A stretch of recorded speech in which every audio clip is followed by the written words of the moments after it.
for $40,000 a month in operational expense. And that does not include my getting a salary. That's just my sitting down, writing checks. One of the things I'll have to do between now and the time the guys call it a day is sit at my desk and write out checks to all the guys in the control room. We have to have the revenue to support the staff we have to do the quality of television production that we're doing.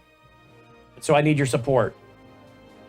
I look every day to see what's coming in because I have to watch those budgets. So some days I'm very encouraged. Other days I'm like, what is going on? With all we do, all we serve up, are there not more people that want to hear this? I hope you do. And if you are supporting us, thank you. If you can't, don't you worry about it. That's why we make it free. But if you can support us and you're not, please consider doing so now, please. Worldview.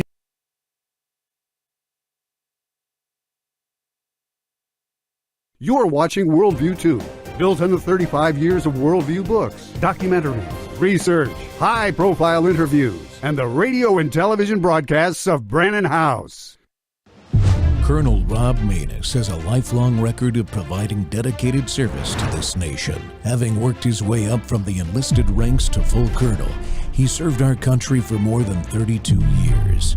He has served as a bomber squadron commander, bomb disposal technician, Joint Chiefs of Staff Operations Officer, assisted the National Security Team with the campaign plan for the global war on terrorism. He authored the first theater nuclear war plan and served as the Vice Commander of America's largest airborne intelligence wing. Colonel Rob Maness is a true American hero.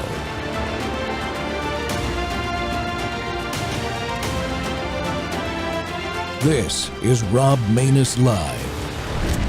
I mean, at the end of the day, Ben, I will always live with the fact that as the accountable officer, 17 sailors died on my watch. 37 were wounded. And all I ask people is, look at how my crew performed in saving that ship before, during, and after the event. And I think the results speak for themselves because USS Cole is in the Eastern Med right now, helping defend Israel against Iranian ballistic missiles. And it's because of my crew of heroes that saved that ship that USS Cole is still out there today defending freedom.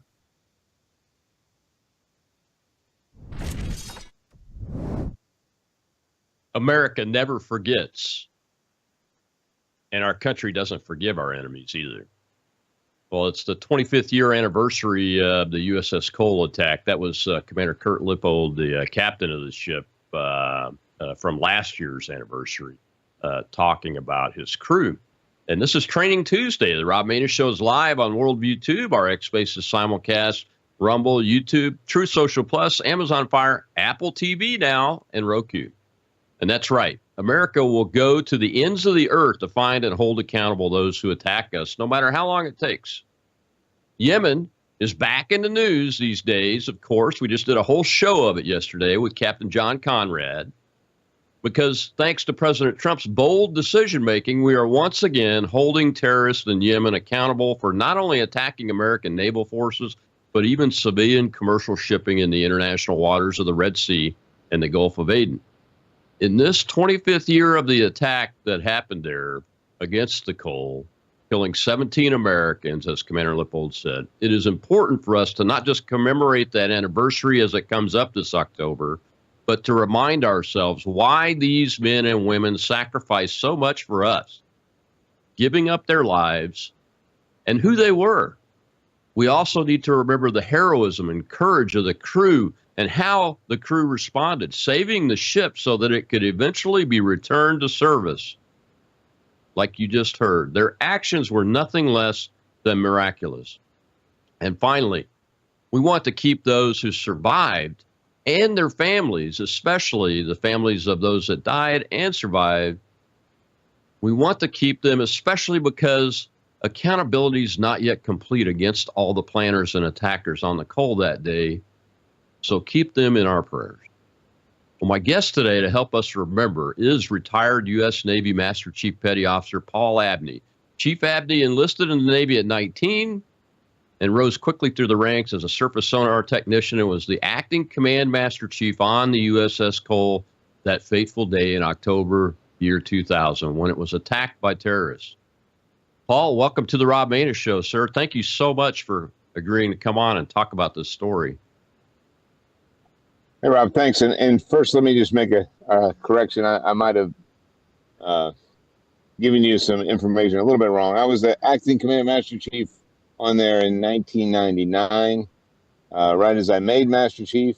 But within 6 months of that time, Master Chief Parlier came on board. James Parlier was our command master chief on board at the time. He came in from the Fleet Marine Force as a corpsman, a master chief, a former master chief corpsman. So this was his first ship. And so we worked together with the damage control team. So I just wanted to make sure that was clear on this. Thanks for correcting it. We appreciate it, Paul. Well, since you've never been on my show before, just give the audience a little bit of history about you and what led you to become a sailor in the United States Navy a little bit. Well, I was engaged to a girl in Florida.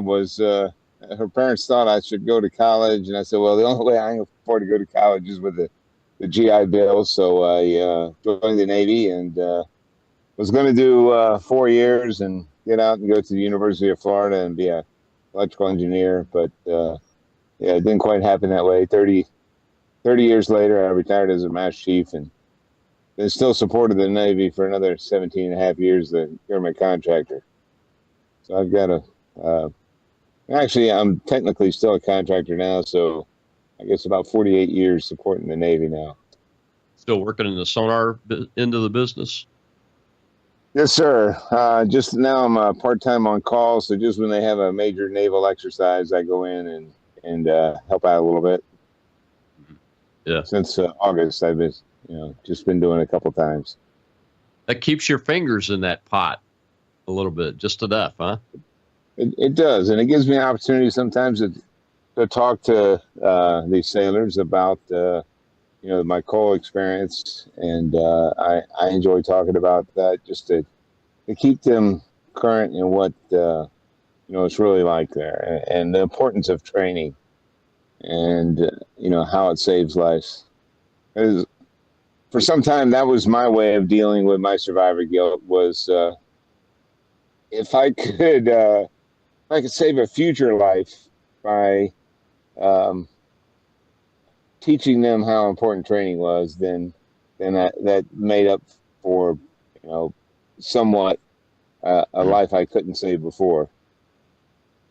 Well, I have to be honest. My oldest son is a former U.S. Navy sailor. He retired not too long ago. He lives in Virginia. I'm not going to say exactly where, but and he's a contractor too. But I went to his basic training graduation and was amazed at the practical emergency response exercise that they said was based on what happened to you guys in the Cole.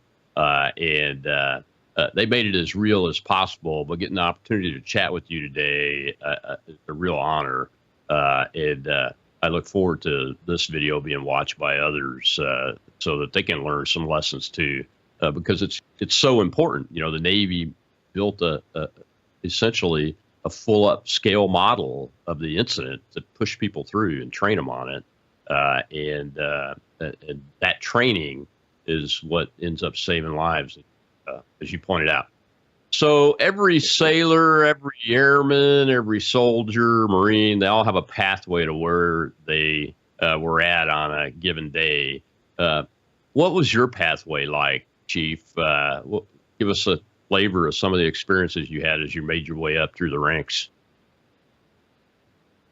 Well, I guess I was blessed in one way that I made rank pretty quickly. I went into the advanced electronic field, so coming right out of A school, I was accelerated advancement to E4. Following that, I made E5 first time up, E6 first time up, and the first time I took the chief's exam.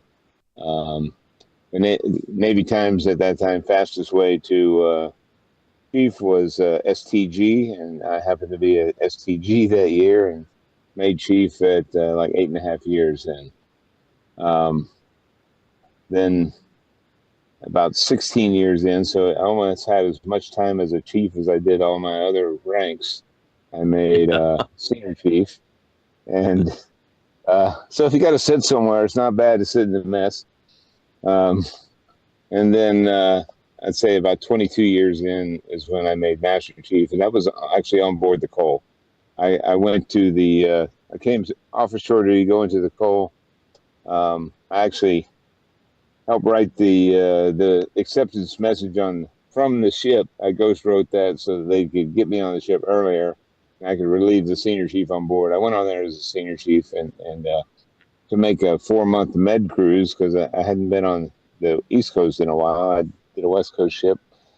I get on there a month before their 4-month med cruise, and lo and behold, the senior chief retires. Then we got called to go to the Gulf with another cruiser instead of going with our strike group. And so I went and did a 6-month deployment in the Gulf. Not quite as fun.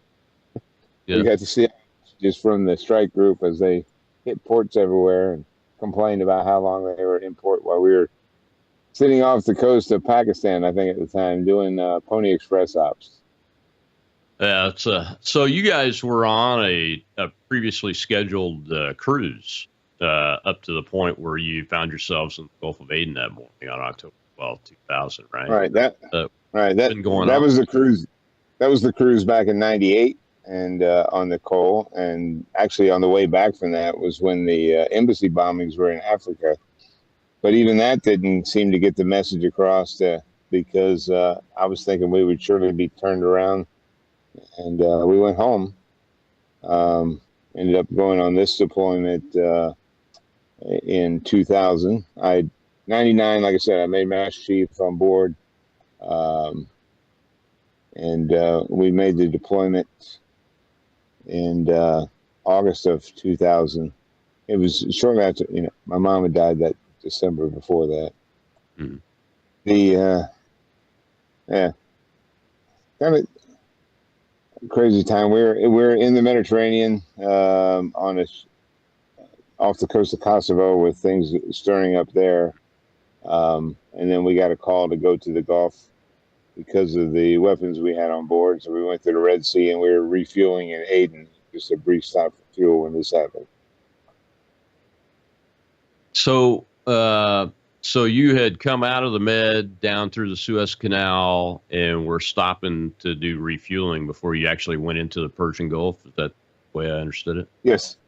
Because we didn't have, our Navy wasn't big enough anymore to have us a tanker down there that would have been a lot safer method. So we had to pull in somewhere to get fuel. They opted for that. Normally the choices were Djibouti. I mean, when we went there in '98, we pulled in Djibouti with the San Jacinto because the captain on the San Jacinto did not want to pull into Aden. This time, I don't think Commander Lippo was given the choice. It was more of a diplomatic thing. We were trying to make good with Yemen, and lo and behold, what happened? Yeah, U.S. Navy ships are messages when they show up, Yes. right? So you were sending a diplomatic message. And even the ambassador there, when she came on board after the explosion, it was kind of disheartening because she was asking us, were we sure it wasn't an internal explosion? And all you had to do was look at the hole from the outside. You could see all the metal was pointed in. It's pretty obvious. I'm an old EOD troop, and all I have to do is glance at that hole to see Right. to see it's obviously an external detonation. So the ship. So normally when you come in to a port like that, you'll have like a pilot on board, a local guy or two, plus some tugs out there to push you around if you need to. I think I'm not that familiar with the Aden port, but I'm assuming they would want to nose you in, do the refueling, and then take you back out, turn you around and take you back out. Was there anything going on with that whole part of the operation to get you to the point where you could do the refueling? Because you were in a hurry, right? You wanted to do it fast? Because it was a brief stop, because tensions were kind of high at the time, even though there hadn't been any major escalation since the Gulf War there in the Persian Gulf. There were still heightened pieces because, like, the embassy explosions 2 years before that. So we were at a heightened security posture, and the captain wanted to be bow out so that we could get underway without tugs if we needed to. We were at a dolphin, which is it's like a concrete pier that's sitting in the middle of the bay. So it wasn't attached to any land. And the pilot was, trying to insist that we go portside to, which would have meant we would have needed tugs to turn us around. So anyway, he lost that battle, but he was not happy about it, or not happy about something, because the crazy thing was him leaving the ship, he didn't even wait for them to put a accommodation ladder. He jumped down about 8 feet onto the pilot boat to get off there in a hurry. Why do you think he was in a hurry? That caught my attention when I read that myself. Yeah. Well, we don't know. I mean, we turned that over to the FBI, whether he had some kind of inside information that something was going to happen to us, or whether he was just frustrated with the fact that he lost the battle with the way we were tied up. I don't know, but it was unusual for me, and that's why I mentioned it, because I was standing outside there and saw and witnessed this, and the fact that he jumped onto this boat without them putting a ladder down was not something you commonly see. Exactly. Well, we got to take a break, commercial break, Paul. When we come back, I want to go through with you the sequence of events from your perspective and the crewmates that you were with that day, so you can talk us through everything and what you saw happen and what happened to you and your crewmates. We'll be right back with retired Master Chief Petty Officer Paul Abney, who was a crew member on the USS Cole when it was attacked in October of the year 2000.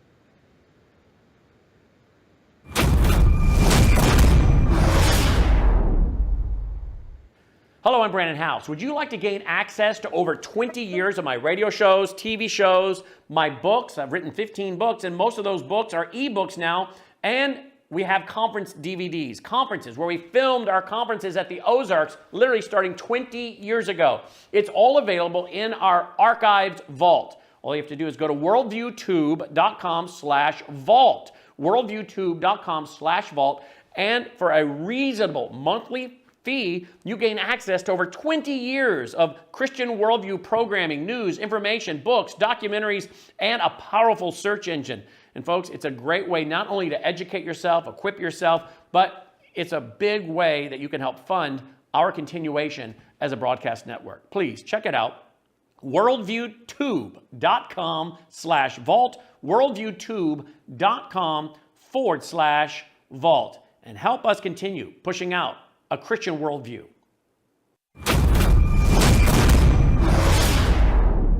Above all, friend and foe alike must never doubt this nation's power and will to defend our people. 18 years ago, violent terrorists attacked the USS Cole, and last month, American forces killed one of the leaders of that attack.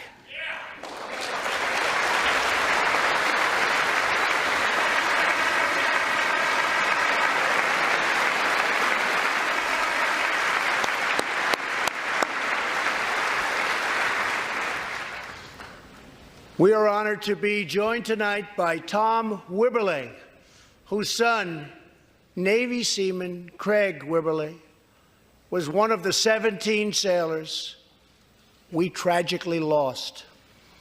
Tom, we vow to always remember the heroes of the USS Cole. Thank you, Tom.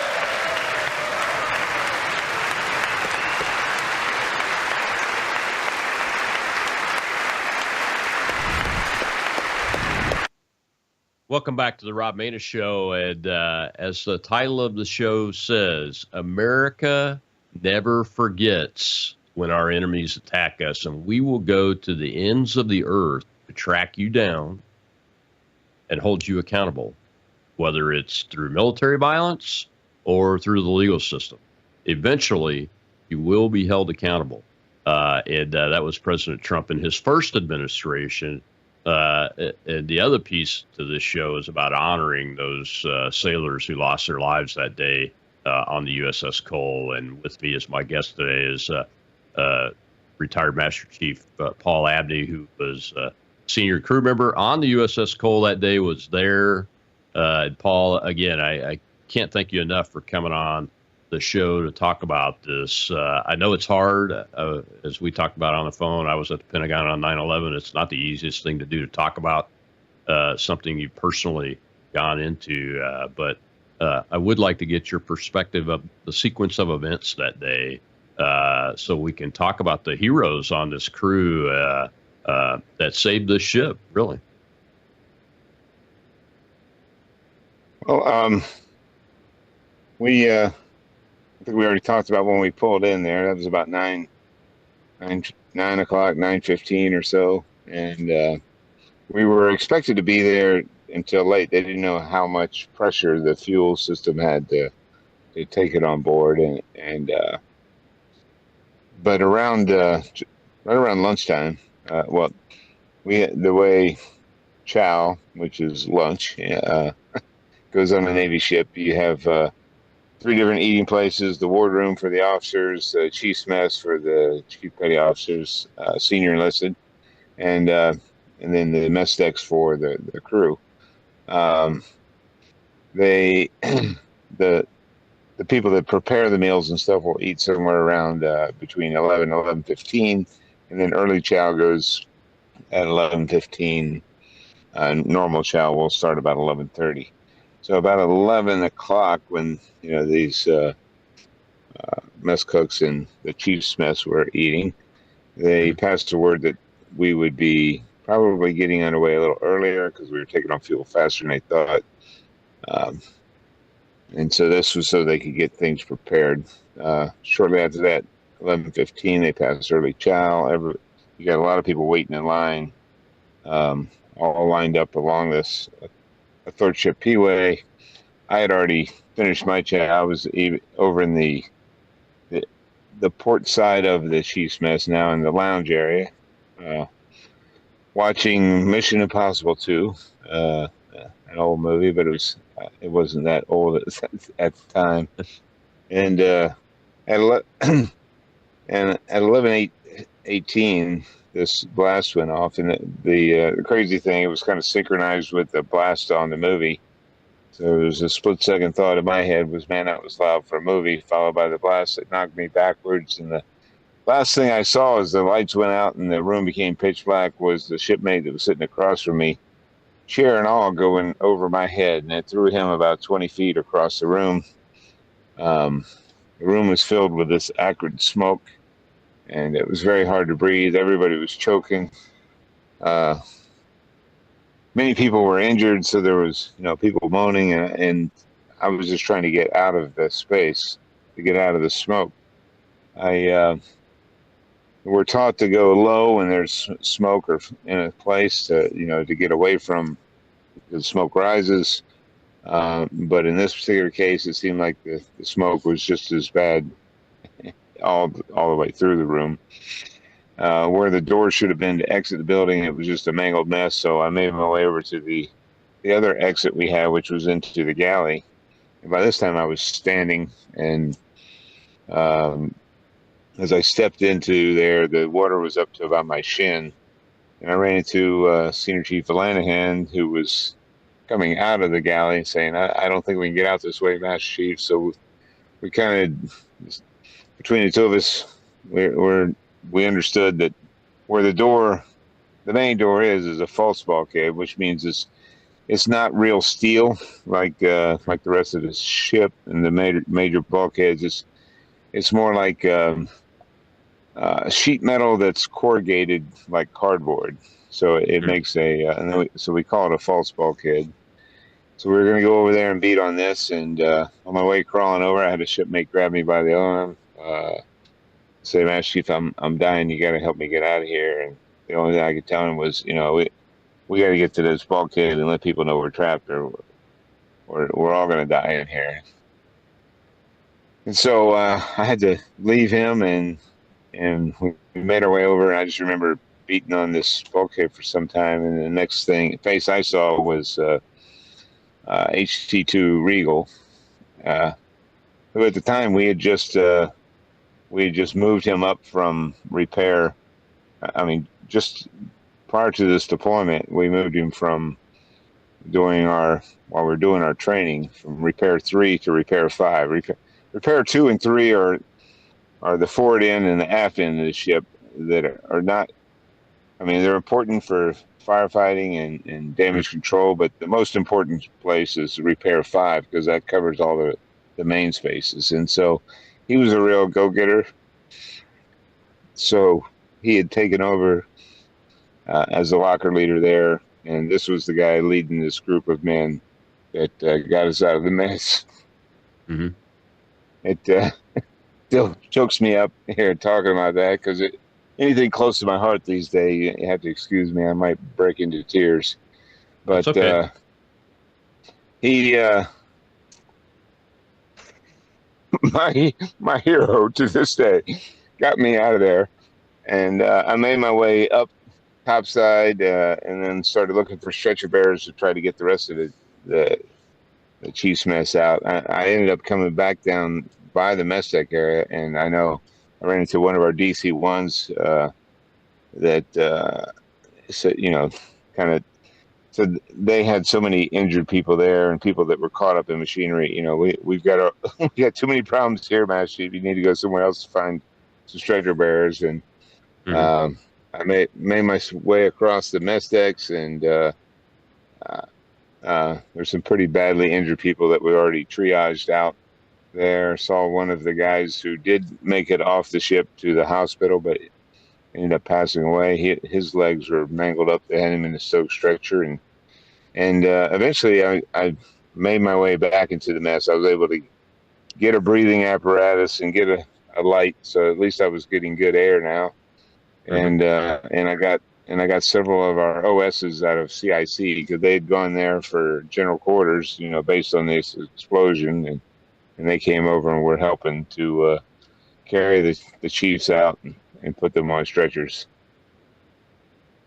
Was the Combat Information Center hit? I know the dining hall, the chow hall, was like one of the main areas, right? What were the other areas?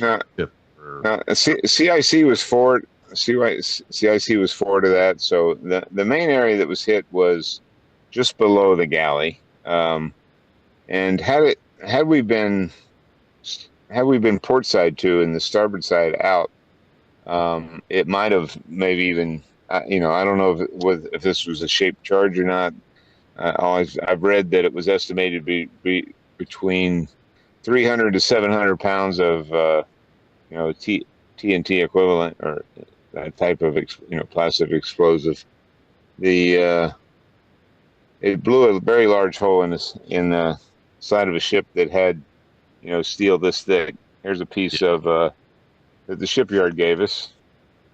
I don't know if you could see that on the screen, but it's about the thickness of a phone.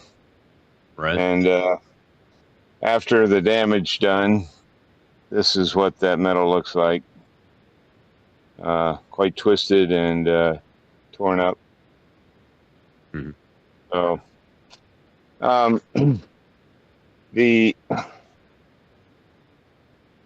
Yeah.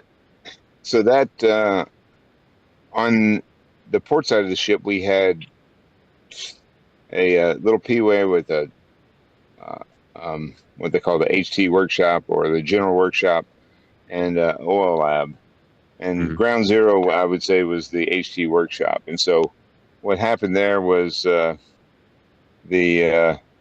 basically the overhead was pushed up and into the overhead of the galley and against that bulkhead with the athwartship peeway. So people were crushed against the bulkhead and people were crushed up into the overhead that were not recovered until after we had help come over from Mobile Diving Salvage Unit 2 and from the Norfolk Naval Shipyard. And they came over to make sure we were the structural integrity was such that we could get the ship underway. Right. And but their first week there was all recovery efforts, getting bodies, and it was tough. So I mean, after this, just fighting first to make sure the ship didn't sink, and then afterwards, working in some conditions that's 100 to 120 degrees outside, and there's no AC in many parts of the ship now, no air conditioning, so quite hot on board, and you've got food thrown all over the place from it was chicken fajita served that day, and so you can imagine the smell. I've told journalists, go out and stick your head in the trash can after it's been out there for about 3 days in the sun, and that's about what it smelled like working in that environment. So, I mean, there were some people that had a hard time just even going inside the ship,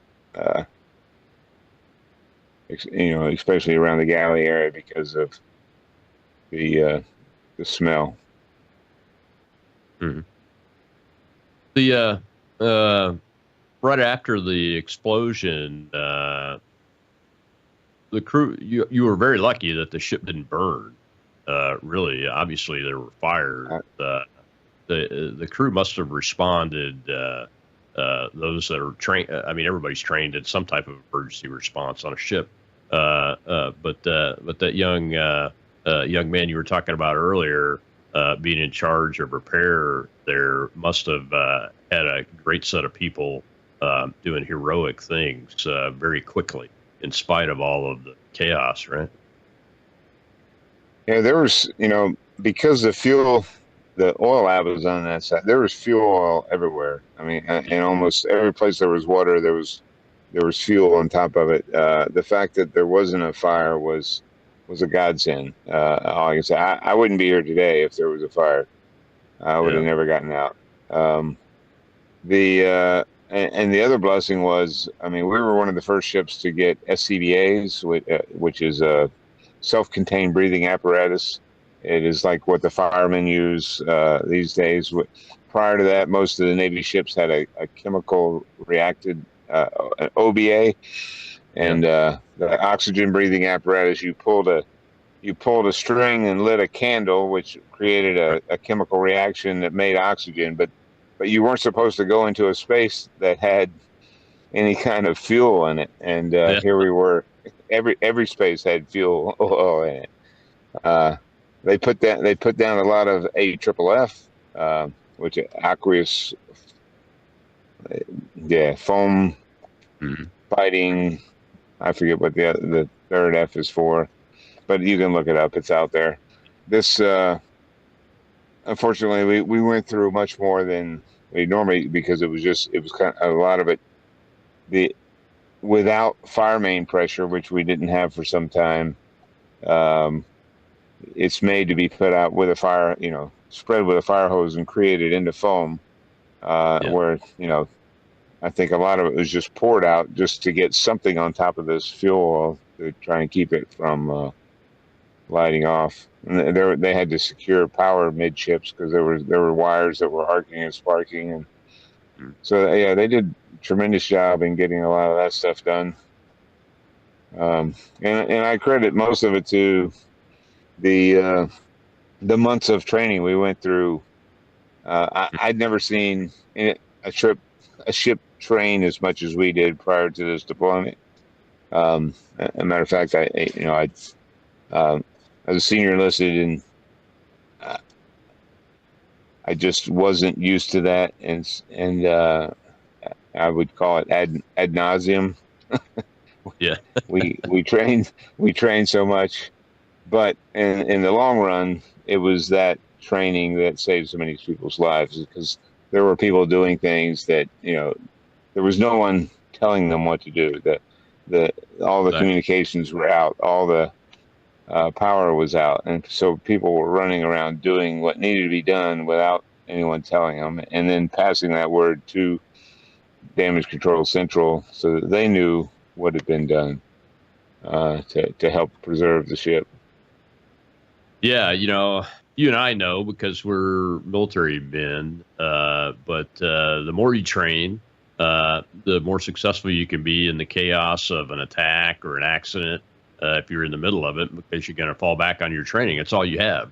That's what your brain remembers, that stuff and everything. I mean, you and the other leaders on that ship, Commander Lippold, you deserve great credit for being able to sit here today and say, those young men and women, they did what they needed to do, and they did it right, and nobody was there to tell them what to do. I mean, that's a statement of qualification from a senior NCO, senior non-commissioned officer, that people strive to be able to get complimented like that, and in a life and death situation, Chief. That's amazing. We got to take another break. When we come back, you went and did an interview. You went down to Guantanamo Bay, where the mastermind of this operation and this devastating attack that killed 17 sailors is imprisoned and still hasn't been to trial. And did an interview with Catherine Herridge. We'll see a little clip of that on the way back in, and then we can talk about that. What you hope your hopes are for the future for that individual and the others that may still be out there, and your experience about him. We'll be right back with retired Master Chief Paul Abney of the USS Cole attack in October 2000.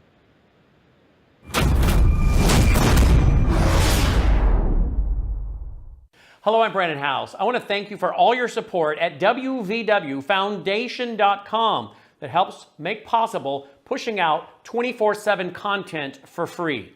Without your support, we'd have to put it all behind a paywall. But thanks to you and your support through our foundation, we're able to push it out for free as a broadcast service and broadcast ministry of WVW Foundation. Please consider going there and setting up an automatic monthly contribution, or go there and make an occasional contribution. If you prefer to support us through the mail, you'll find our mailing address there at wvwfoundation.com. You can also call and make your contribution over the phone by calling 901-825-0652. That's 901-825-0652. Again, all these details are available at wvwfoundation.com. Thank you for your support as we try to help people around the world understand the times through the lens of a Christian worldview.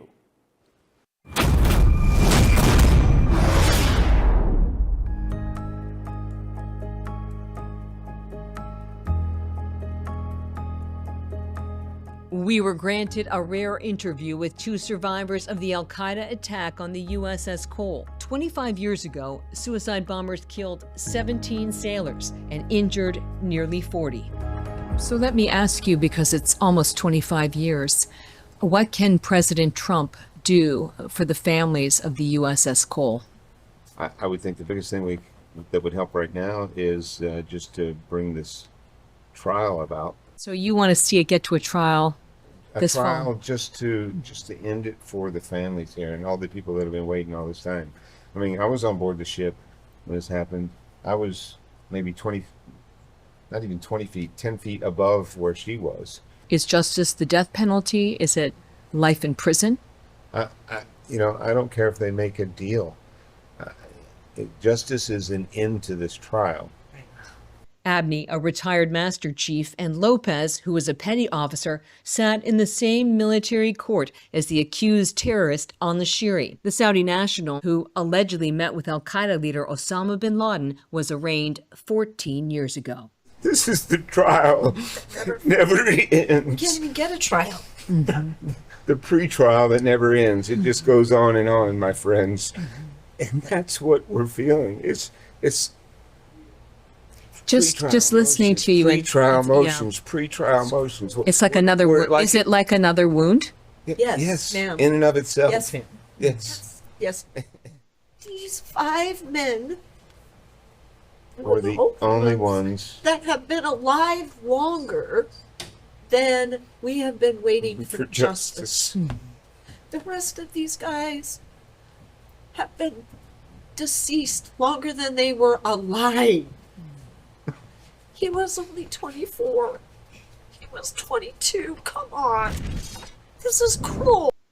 Welcome back to the Rob Maness Show. And this year is the year of the 25th anniversary of the attack on the USS Cole in Aden, Yemen. And my guest today is retired Master Chief Petty Officer Paul Abney, who you saw as one of the individuals in that interview with Catherine Heritage. And, you know, the interview speaks to the long wait that a lot of us have had. The Cole folks even longer than us 9/11 folks that were at the Pentagon and in New York City. I would happen to be at the Pentagon. Our families still expect there is going to be as much and maximum accountability as humanly possible in all of those. And the mastermind of 9/11 is still not been held totally accountable. And Chief Abney, I know it's hard to talk about, but it's very important that the American people understand what not just what the families are going through, but also what the individuals that survived also have gone through for the rest of your lives, because traumatic experiences are not something that you just get over, you know, and every human being deals with it differently, both physically and mentally. How have you managed yourself through this, from this traumatic experience over the years, that allows you to be able to talk about it as well as you do and those kind of things? Well, I started off, I guess, in a means of self-healing. It was really, like I talked about, if I could save one sailor by emphasizing how important training is, you know, that what we call muscle memory in the military, what the academics call tacit knowledge, it's only learned by doing. And the easiest way, you know, something like riding a bicycle, you know, watching PowerPoints, YouTube videos, listen to a lecture. You can do that all day, and you're not going to learn to ride a bicycle until you get on it and physically do it. You know, and it's the same way with a lot of our military training and a lot of first responder training, everything, all these different things. So it takes training to save lives, so that you know how to do what you need to do. And so talking about that over time, it is, I guess it's what's called exposure therapy in the psychology world. I didn't find that out until many years later. And I went through some other stuff that actually helped me after I found my way back to my Christian faith. I'd been away from the faith for a long time. And, you know, I called myself a Christian, but I really wasn't practicing. I had a kind of a blended belief of a lot of different stuff. And so I will call myself a prodigal son that found, you know, and actually, I think it was the good Lord chasing me and disciplining me that eventually brought me back to my faith. And this is a Christian-based program that I went through. It's called the Welcome Home Initiative. We take folks back into this memory and then find Christ in that moment. And it's a very healing peace, even just to be in the room as part of the prayer team, praying for the person that's going through this, to see them go from this traumatic thought and memory of bringing this back up, and then to find Christ in that moment and see the grimace kind of melt away and joy come out in this. So it is a unique healing experience that really helped me. And I went through a similar program called Operation Restored Warrior. I support another group that branched off of that called the I'm losing names, but anyway, they have a program that does backpacks for Centurion Witness Ministries is the name of it, but backpacks for homeless vets, as well as they do help with the healing of PTSD. So these things all have helped, and I know other things out there, but I tell you, we've got a lot of our shipmates that have not dealt with it yet, and they're still struggling. And in the same way, I think people across the board with many different types of trauma still struggle with that one way or another, because we don't really, as a community or a nation, know how to deal with it sometimes. Yeah, I mean, in that short clip of the interview with Petty Officer Lopez and you and Catherine Heritage, you can see that come out. One of the things that I experienced after I left the service is that I had never really talked about the 9/11 experience and other traumatic stuff that I'd experienced over 30 plus years on active duty, because there just wasn't the space for it, But I didn't realize how I was not dealing with it by not talking about it, So I'm very fortunate to have run into mentors similar to you that had come before me and said, hey, this is what you need to do, and those kind of things. That's good to hear about these programs. There's so many of those programs. Operation Restore Warrior, and what was the first one you mentioned? The Welcome Home Initiative. Okay. And that is the first program I went through. And Centurion Witness Ministries is another one that I've been a part of as well. So all of these, like I said, those three I know are all Christian-based programs that have really helped a lot of men and women with post-traumatic stress. Well, we've got a question from the audience, Paul. I'd like to go ahead and take it. Our host over there is Shell. Shell, go ahead. We have Cookie, sir. Good afternoon. First, I'd like to thank you both for your service. So the questions I had is, was there a particular moment that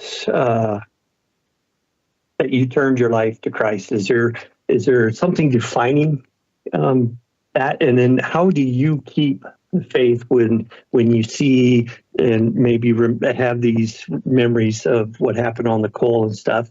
How do you keep your faith going? I don't know about a specific moment. I would, just to try to minimize my testimony to a real quick thing. I kind of learned about Jesus as a child, but as a teenager, I rebelled because I saw the church as kind of a hell and damnation, that it didn't fit with me. Where I took two things Jesus said: love God with all your heart, mind, soul, and strength, and love your neighbor as yourself. And I had this strange thread of life, I think I called it, where blended that with yin and yang and karma and all these other things that have some way of spiritual righteous, almost like physics. Anyway, I found that all to be not correct doctrine. As I made my way back into Christian, and I guess it was trying to get my daughters to really have a faith or believe in stuff. I call myself spiritual, but not religious. And then, but actually hearing the gospel again with a new perspective, and at a men's ministry, I finally surrendered. The other thing was, every time that small, still voice talked to me, I was like, felt not the right guy. But after that, I said I would surrender. I would, whatever the Lord asked. And since then, it has turned my life around. How do I stay with that? Well, I mean, since then, I guess the Lord has opened up my eyes in a whole new way that I just can't. I can't have the faith to see how someone could even be an atheist when I just look at, the creation of the world, the creation of this universe, the creation of everything, and how intimate and delicate it is with this Goldilocks, not too fast, not too slow, not just just right as far as everything that all the measurements, just the probabilities of all these different things happening are unfathomable, and that's just to speak of matter itself. As we get into life and the spirit in that, the only thing scientists can explain is the decay rate once the spirit goes out of life, but no one knows how to actually create life or bring someone back to life.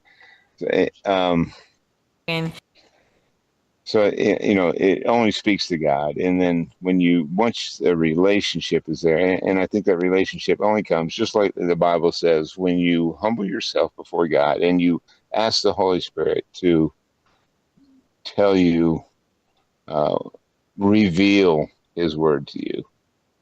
And that is what gives me strength and faith every day. Amazing story. Thank you so much for telling that, Paul. We got to take our last break. When we come back, we'll hear from a guy that wrote a song called American Badass, Kid Rock, and how it's related to the crew of the USS Cole, and continue this discussion with the retired Chief Paul Abney. I'll be right back.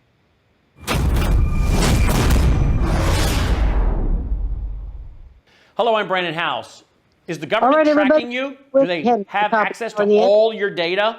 Well, if you go to worldviewtalk.com, you'll find out about a cell phone company that, does not store your data. They don't do that. This is what they're known for. They don't store your data. You have privacy. You're not being tracked. That's why a lot of folks are turning to worldviewtalk.com. You'll find their prices are very competitive. All the details are there at worldviewtalk.com. Again, worldviewtalk.com. Oh, while you're there, not only do they have cell phones that aren't tracking you, you can find out about how to get a satellite phone. Should the whole system go down and you want to communicate with a family member or a loved one, you might want to have a satellite phone. Or how about their solar generators? They have great solar generators. Check them all out right now. Worldviewtalk.com, worldviewtalk.com.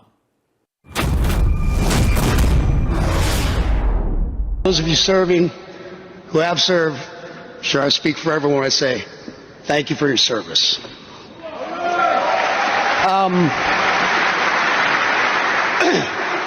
I'd just like to talk for 2 seconds about my service. And there's a point to this, so if it sounds like a little toot of my own horn or a pat on my back, there's a point to this.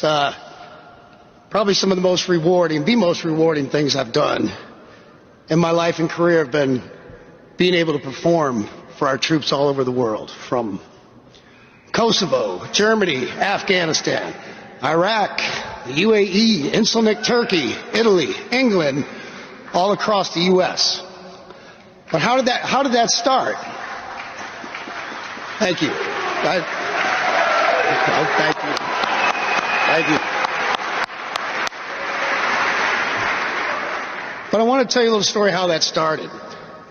Many moons ago, some of you younger ones maybe weren't even walking yet, there was a horrible attack, terrorist attack in Yemen on one of our ships called the USS Cole, where 17 sailors lost their lives.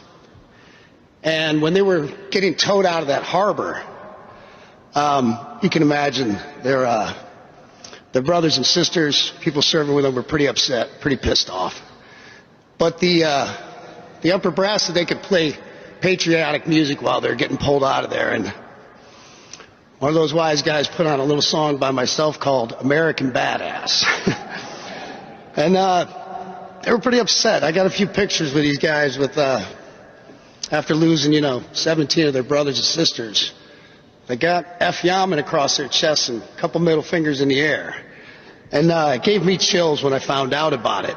But more importantly, my mother, who's with me today, just celebrated her 80th birthday.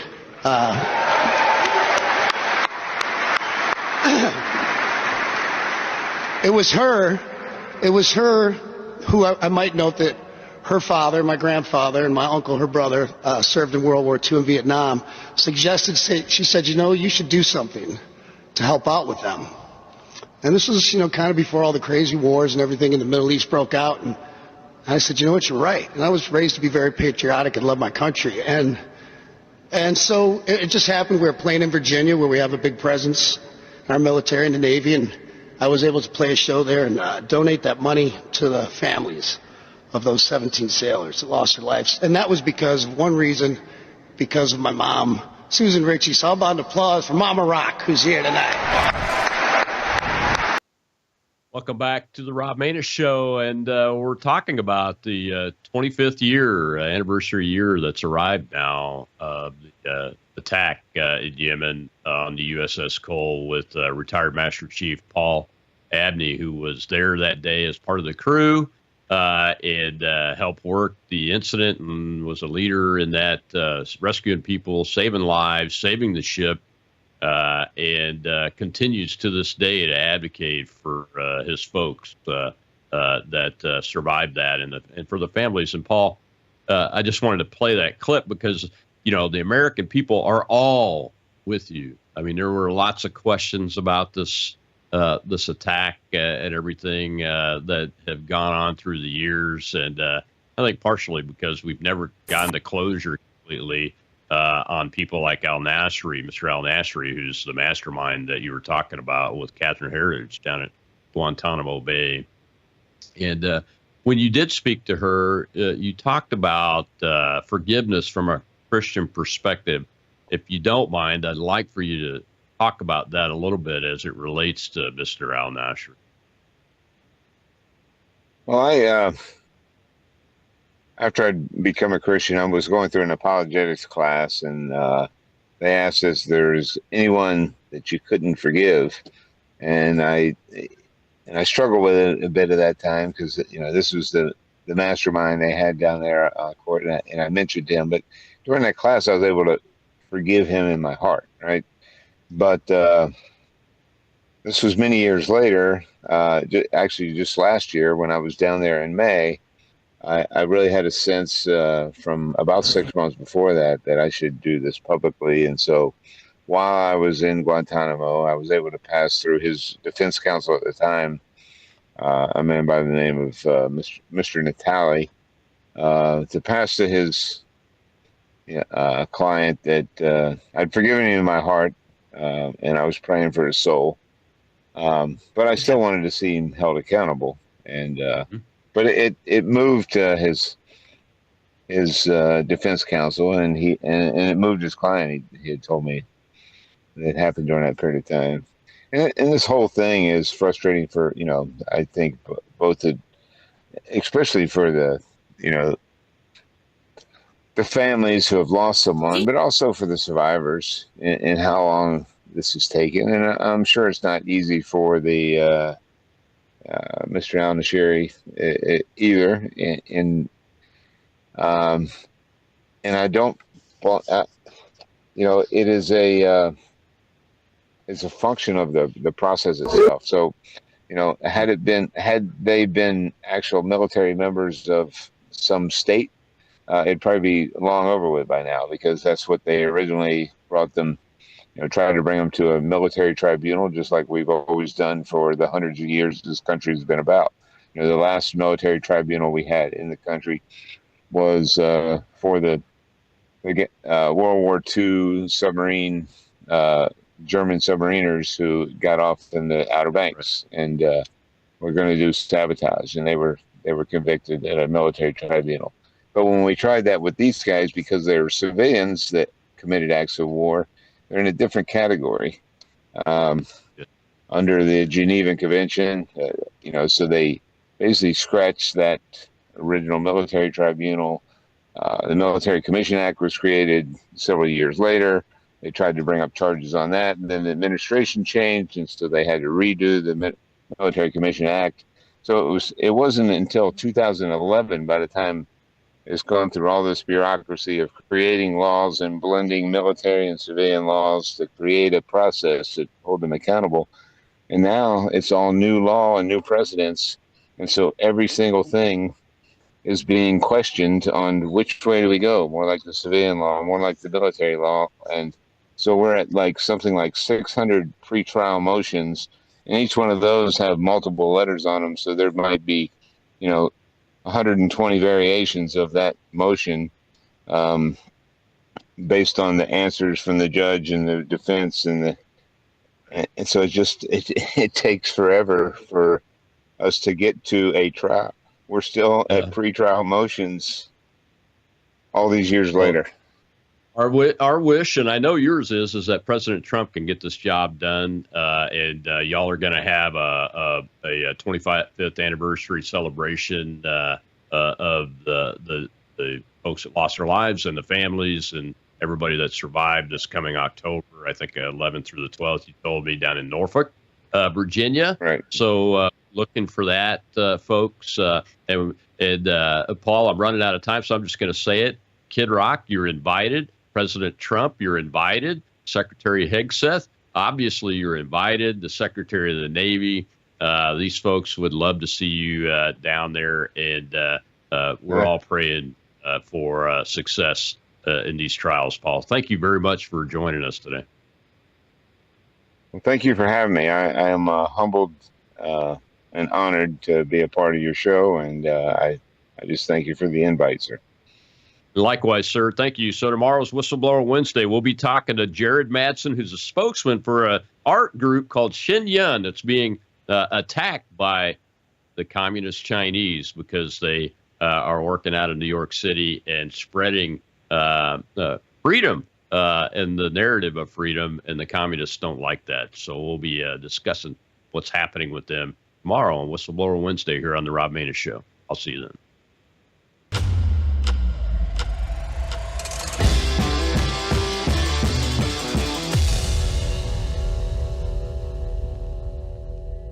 You are watching Worldview 2, built on the 35 years of Worldview books, documentaries, research, high-profile interviews, and the radio and television broadcasts of Brannon House.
You are watching Worldview 2, built on the 35 years of Worldview books, documentaries, research, high-profile interviews, and the radio and television broadcasts of Brannon House.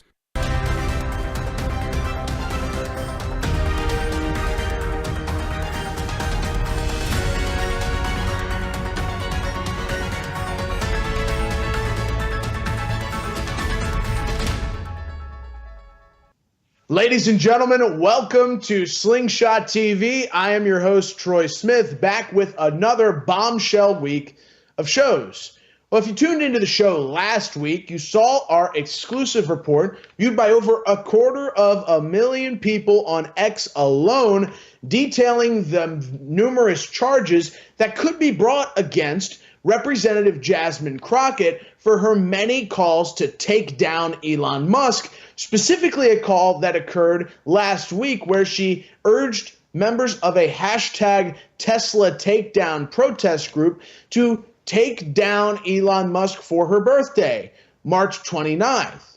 And in response to that call on that nationwide Zoom meeting by Jasmine Crockett, there have been over 500 protests scheduled at Tesla facilities around the country and around the world for March 29th, Jasmine Crockett's birthday. Well, every once in a while, we break a story here on Slingshot News that breaks the ether and gets through to the mainstream media and has a real effect. And I am more than happy to report that after our show was viewed by over 250,000 people, Attorney General Pam Bondi appeared on Fox News. Should have been Slingshot News, but she appeared on Fox News to talk exactly about what we were talking about and the fact that there could actually be charges brought against Crockett for what she's done in calling for violence against Elon Musk.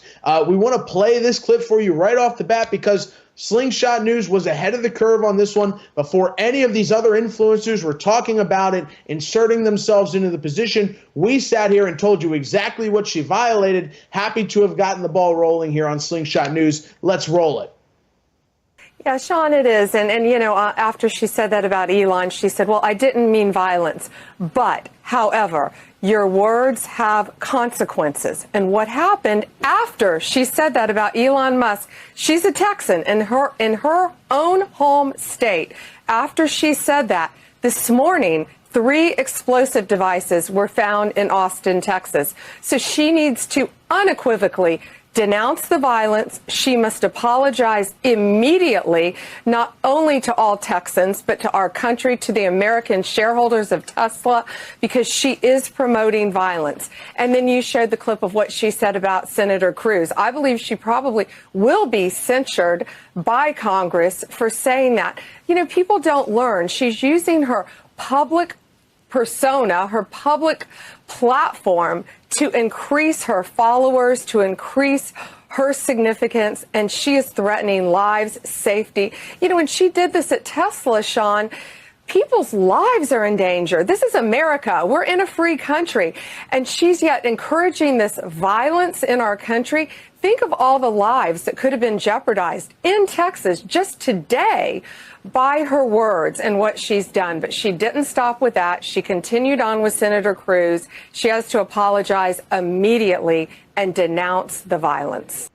Well, that's exactly right, Miss Bondi, Attorney General Bondi, but she needs to be charged for her statements, and it needs to happen right now because this is a woman who is fomenting violence across the United States of America. Now, we talked about it here on Slingshot TV. The specific charges that could be brought against Crockett are incitement to violence, which is 18 U.S. Code, subsection 373.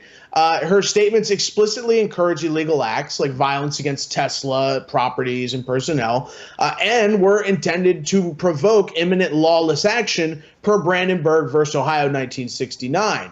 So the DOJ should consider this incitement to violence, 18 U.S. Code, subsection 373, when bringing the charges against Jasmine Crockett. We also talked about the fact that she could also be charged with threatening a federal official, which is 18 U.S. Code subsection 115. Not only has the Congresswoman made repeated threats against Tesla and Elon Musk, but she's also been seen taking actions taking place because of her rhetoric. And that's the most important thing to talk about here, folks. The bombs found at the facilities in Texas, the night after she's saying, hey, for my birthday, take these people down. It shows that this is a coordinated effort by the left to create an atmosphere of lawlessness in which they can inflict pain, suffering, and even death upon people that they disagree with politically. And I believe that's the focus here. They want to create enough controversy. They want to create enough of a firestorm that in that firestorm they can commit heinous atrocities and attack Tesla facilities, attack Elon Musk, and attempt to really destroy his green empire that he's built, which is kind of ironic considering the left has been the supporters of the green economy. But the goal here is to create enough of a firestorm that within that firestorm they can commit heinous acts of violence against Elon Musk for daring to root out corruption at USAID. And that's what this comes down to, folks. These people are absolutely enraged that Elon Musk has started to save the American taxpayer money. These people feel entitled to your tax money. They feel it is their duty to decide what happens with your money that they confiscate at gunpoint.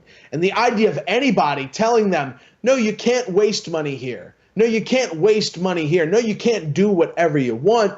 Well, the reaction we see from Democrats is much like that of a spoiled child that doesn't get everything they want. Kicking, screaming, eventually resorting to violence. And that's when the DOJ must come in and say, no, you're not going to incite violence. You're not going to attack people at the Capitol. Like she did today with one of Laura Loomer's representatives, which was just terrible. There's repeated action here. There's repeated action. There's repeated malice. We have a couple other videos that we should just get out of the way on Crockett. During a speech last night, she called Greg Abbott, a paraplegic in a wheelchair, Hot Wheels, making fun of the fact that he's in a wheelchair.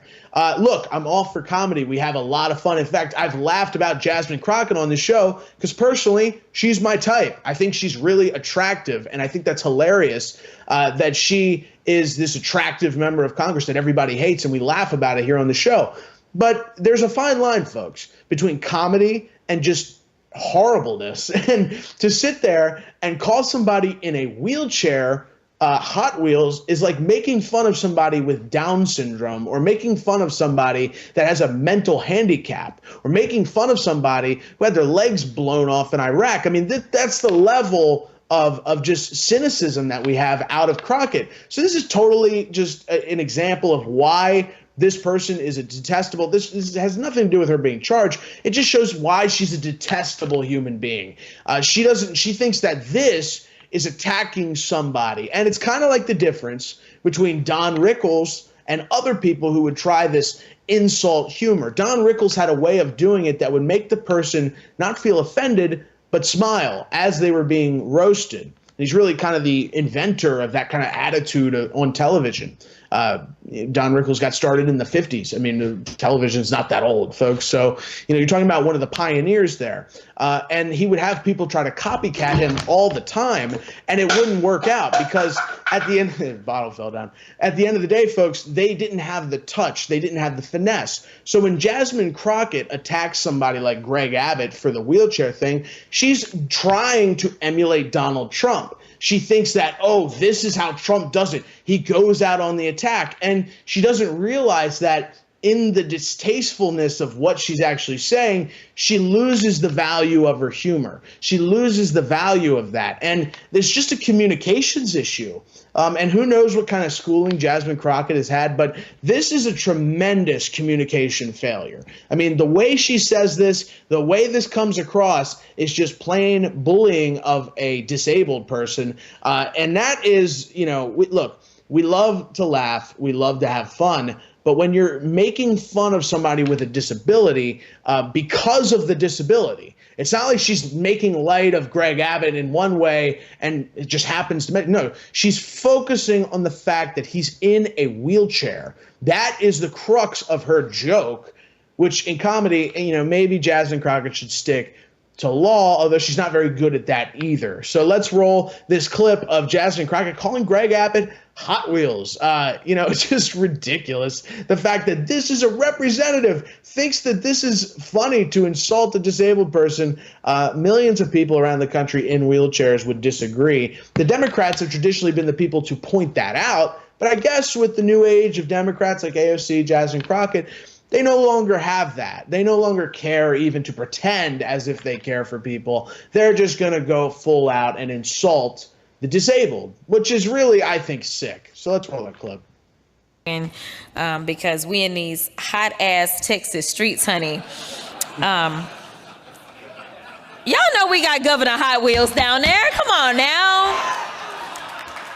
And the only thing hot about him is that he is a hot ass mess, honey. So yes. I swear she could fly with those eyelashes. But don't insult that, because that's what got MTG in trouble and called a bad built butch body, which is a perfect example. I mean, this is a storied history here of this woman acting like this. And I took a look at her district. It's Democrat like plus 27 or 28. So it's a problem. She's not going anywhere. I would urge the Republicans, the Republicans basically own Texas. So maybe there's some redistricting that needs to happen to get her district kind of moved out. But D plus 28, she's not going anywhere for a long time. And, we have to keep that in mind. These members of Congress, they're not so much about substance as they are running for office 24/7, 365 days a year. The senators, they get a little bit of a break. And still, they, because the state campaign, they have to campaign pretty much every 4 years at least. Even though they have 6-year terms, they start it, early. But my point is that the people in the House of Representatives, they win and they get sworn in around January or December. And then all of a sudden it's election season, because we just had an election. We're not even halfway through 2025 yet. And people are already talking about 2026. And really, Congress kind of grinds to a halt in any election year because everybody's running for re-election. We've talked about that on the show in regards to President Donald Trump. President Donald Trump is really rendered ineffective, useless by the time 2026 rolls around, because the Democrats will take the Senate. The Democrats will take the House of Representatives back. And all of a sudden, Congress becomes a wall where you can't get anything through. So if you're going to pass tax legislation, you have to do it now. If you're going to pass anything, you have to do it now, because the Democrats, just like we saw in the Senate races this year, where, people didn't talk about it because we had the White House, but, in the middle of the night, you have millions of ballots being added across the country to boost Democrat senators, particularly like in states like Nevada. That is very troubling. That is very troubling. And there's no reason to think that that's going to stop, or that that's really going to halt at all, because President Trump won. It happened in the face of that, and it will continue to happen. And it's only going to get worse. And my fear with President Trump's second term is that it now has made these election integrity people, that many were, on the wrong path anyway, as far as voter rolls. I mean, don't get me started on the voter rolls. They say we need to clean the voter rolls, folks. Well, guess what? There are people added to the voter rolls every second of every day, because of the Department of Motor Vehicles in most states adds people to the voter lists. So because of that, the voter lists are not